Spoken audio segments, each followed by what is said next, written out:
Hey, what's going on, everybody? Today I'm going to make a video talking about the causes of fatigue. Now, this is something that I used to struggle with in the past, and I really wanted to uncover why this is going on. And it seems like a lot of my patients really struggle with this as well. So, I want to help you understand what can be causing this, because lack of knowledge is something that I see very commonly with my patients, is that they don't know alcohol would cause neuropathy or smoking causes neuropathy, or that they don't know that poor diet habits will cause weight gain. So there are a lot of things that a lot of people don't know. And I think one of the biggest things that I see is that a lot of people really struggle with fatigue. Now, I do myself, and it's not something like I have perfect energy, but there are things that I know to do in order to make my energy optimize or the best that it can be, so that I can get through my day, see my patients, still make these videos, and still go and do things that I enjoy. But when it comes to causes of fatigue, lack of sleep is one that is probably the most common. And now, while there may be underlying reasons why people are getting lack of sleep, it can be a major factor, because if the body never gets the ability to go into REM or deep sleep, you're never going to get some of those recovery processes that are so essential. You're never going to be able to utilize the amino acids that you eat. You're not going to be able to repair the tissues that you damaged the day before, or make those new neuronal pathways in the brain so that you can remember what happened. So lack of sleep is the number one, and we're going to talk about that a little bit more later on, but that is one of the biggest reasons why people have energy issues. So if this is you, then you need to figure out why you're having sleep concerns. And so let's progress. Now, poor diet. Poor diet, if you're eating lots of simple sugars, this is going to increase your heart rate, increase your blood sugars, increase your blood pressure. And one of the major factors that ties into poor sleep is eating sugar before bed. If you're eating sugar before bed, it's going to cause all of those things that I've just talked to you about. It's going to cause an increase in heart rate, an increase in blood pressure. It's going to cause your pupils to dilate. There are so many things. When this happens, it activates a part of your brain called the mesencephalic reticular activating system. And what this does, it thinks that your body's getting ready for a workout, or to run away from a tiger, or something along those lines, something that's going to need physical activity. So what happens, it wakes your body up. And one, it's, you see kids, they eat sugar and then they're running around like crazy. It's because you're going to get that energy and that dopamine high. So a way to combat this is stop eating any type of sugary treats before you go to bed. Now, you can do like keto bombs, keto fat bombs, or something like that, and that will help it'll help curb that glucose response, that blood pressure response, any type of heart rate response, to where you won't get ramped up and you won't get excited. So that is a super good way that you can, combat that if you're having the lack of sleep and you notice that you're eating maybe an hour before bed, 2 hours before bed. Try to finish eating by 5 or 6 o'clock. That'll really help.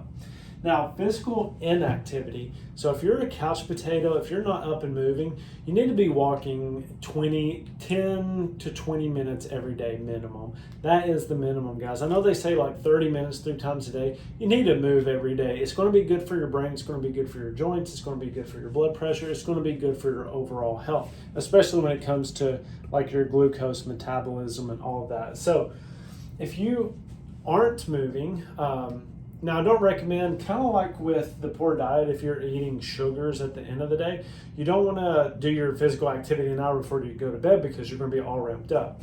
But you want to make sure that you're doing some sort of physical activity. First thing in the morning is the best if you can get up and move. But if you can't, try to go throughout the day, in the middle of your day or in the afternoon, just not before bed. Now, overexertion. So this is something I don't think a lot of people really do, but it is something that can cause it. especially if you're a CrossFit athlete or you're just getting into CrossFit. It's one of the things that can cause too much, like it's going to drain your energy storage. So you have to be very careful about overexerting yourself when you're going into those types of events. Like if you're running a marathon or if you're doing an Ironman or a CrossFit event, that's when this one comes in. So don't play too much to that. If you're overweight, you're not really going to the gym, it doesn't really apply to you. Stress is another one.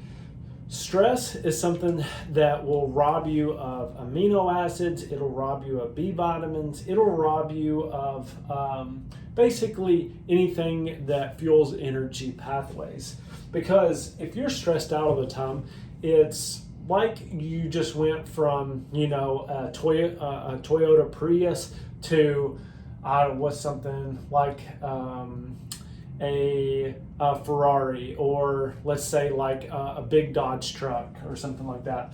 It's going to use more fuel when you have these stress patterns. It's going to use more fuel and it's going to tax you more because you're having to utilize glucose, you're having to utilize your B vitamins in order to drive those pathways to keep up with and combating that stress. So stress is a big one.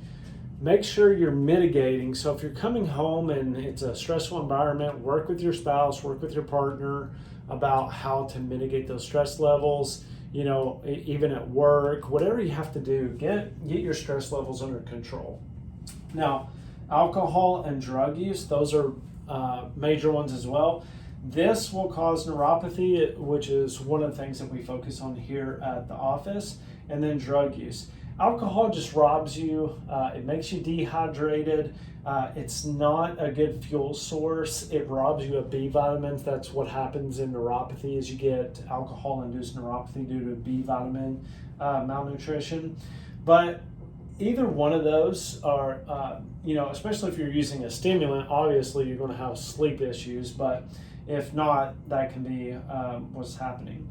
Caffeine overuse, I think that this is the major one. I think so many people are just using as much caffeine as possible, and it's really causing a lot of energy issues. What I recommend, now I still use caffeine, but I recommend that you come off of it every 4 weeks. Just like if you are working out, you want to give your nervous system time to recover.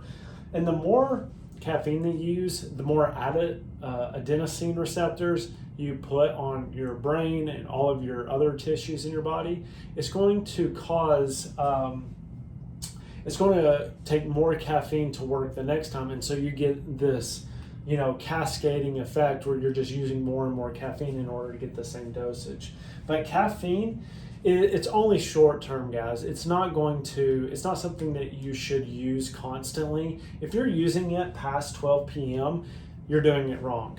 First thing in the morning, okay, but you really need to make sure that you're getting sleep. If you have aberrant sleep patterns, if you have bad sleep hygiene, you need to work on your caffeine use. Dehydration, another one. Now, dehydration is something that's a little bit tricky. I find that more people are actually mineral deficient than they are dehydrated. And so we've been having people drink a little bit of salt water, and you'd be surprised how much better they feel actually drinking salt water, pushing some of that salt into the tissue so they become hydrated, rather than just drinking copious amounts of water that actually pull minerals and vitamins out of them. So, but in Florida, make sure you stay hydrated, where I am. And then bad sleep hygiene, if you're watching movies like at 30 minutes before you go to bed, if you've got on your phone, if you don't have your room temperature set, all of these are best practices when it comes to sleep that can help with it and can really make a difference when you're talking about getting rid of fatigue. And I just put this up here. So some of the medical conditions, there were a lot when I was looking this up, but I feel like these are some of the most important ones. Now, chronic fatigue syndrome, I think we're seeing that more after C19 with patients that, what I find is that they have a Krebs cycle deficiency with organic acids, not to get too complex, but essential amino acids can help them recover some of the energy that they've lost. And it's a great tool. I love amino acids. But chronic fatigue syndrome is something, it doesn't really tell you what's causing it. Most of the time it's like you either had a viral infection or you have poor malnutrition. A lot of these will cause chronic fatigue syndrome. And then heart disease is a big one as well that will cause fatigue, because if you can't pump as much blood throughout your body, you're not going to get oxygen and nutrient delivery. So that's a big one. Hypothyroidism, we all know that will cause it. Anemia is the one that you need to, whether it's a pernicious anemia or actual iron deficiency anemia. This is something that blood work is really good to look at to make sure. Now, if you have like very pale gums, and if you have like your lips are very pale, this is something that you want to look at, but this has to be taken care of before anything else. Malabsorption, everybody's gut is a wreck. Nobody is absorbing vitamins and minerals anymore because they have a leaky gut. And this is a big one as well, because if you're not absorbing any of the fats, carbs, proteins, B vitamins that you're eating, there's no point. Like, you can't convert them into energy. So malabsorption issues, if you have heartburn, gas, bloating, diarrhea, constipation, all of those can be signs of malabsorption issues. Diabetes, you just don't have appropriate glucose mechanisms in your body.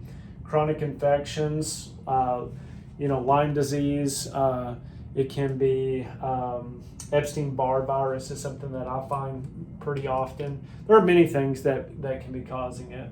And then kidney and liver disease, a lot of these throw off your electrolytes and then your detoxification pathways. And then hormonal problems, which comes back to stress. So there you have it. I don't want it to go too long. If you have any questions, please comment them below. Please like and follow this for more information. I love answering these questions, and we'll see you all next time. Bye.